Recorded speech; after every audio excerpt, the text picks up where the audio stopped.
আসসালামু আলাইকুম রাহমাতুল্লাহ। আলহামদুলিল্লাহ ওয়াসসালাতু ওয়াসসালামু আলা রাসূলিল্লাহ ওয়া বাদ। সুপ্রিয় সম্মানিত দর্শক ও শ্রোতা, ইসরায়েলি জালিমদের কর্তৃক, কাফির ইহুদি নাসারাদের কর্তৃক আমার মুসলিম ফিলিস্তিনি ভাইদের উপরে যে অত্যাচারের স্টিম রোলার চালানো হচ্ছে, একটু সময় পর্যন্ত তাদের ফুরসত দেওয়া হচ্ছে না।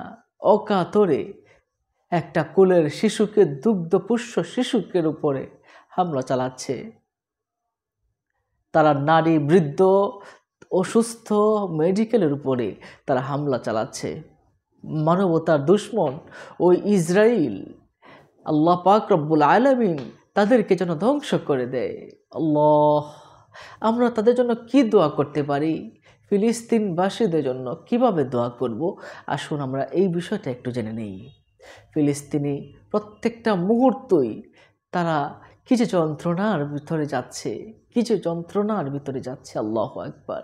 তাদের জন্য আমরা দোয়া করব, আমাদের মনের নিংড়ানো দিয়ে আমরা দোয়া করব।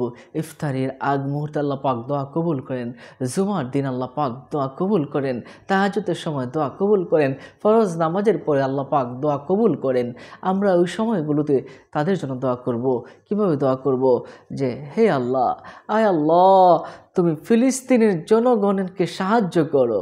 হে আল্লাহ, আয় আল্লাহ, তুমি ফিলিস্তিনিদের জনগণকে সাহায্য করো এবং আল্লাহ তাদেরকে তুমি রক্ষা করো।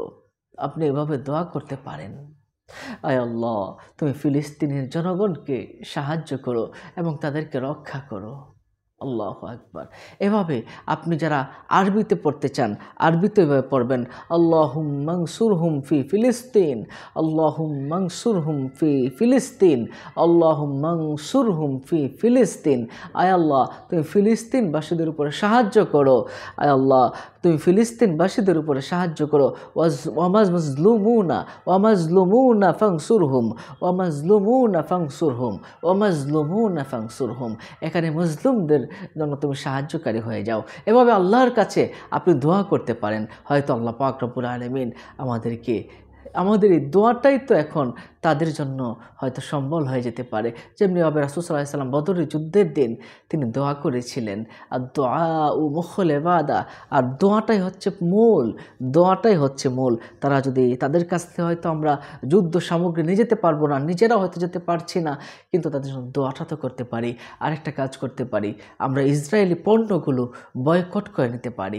যদি বয়কট করতে পারি, হয়তো বা আল্লাহ পাক রব্বুল আলামিন খুশি হয়ে যেতে পারেন, তারা রাসূল সাল্লাল্লাহু আলাইহি ওয়াসাল্লাম হয়তো খুশি হয়ে যেতে পারেন।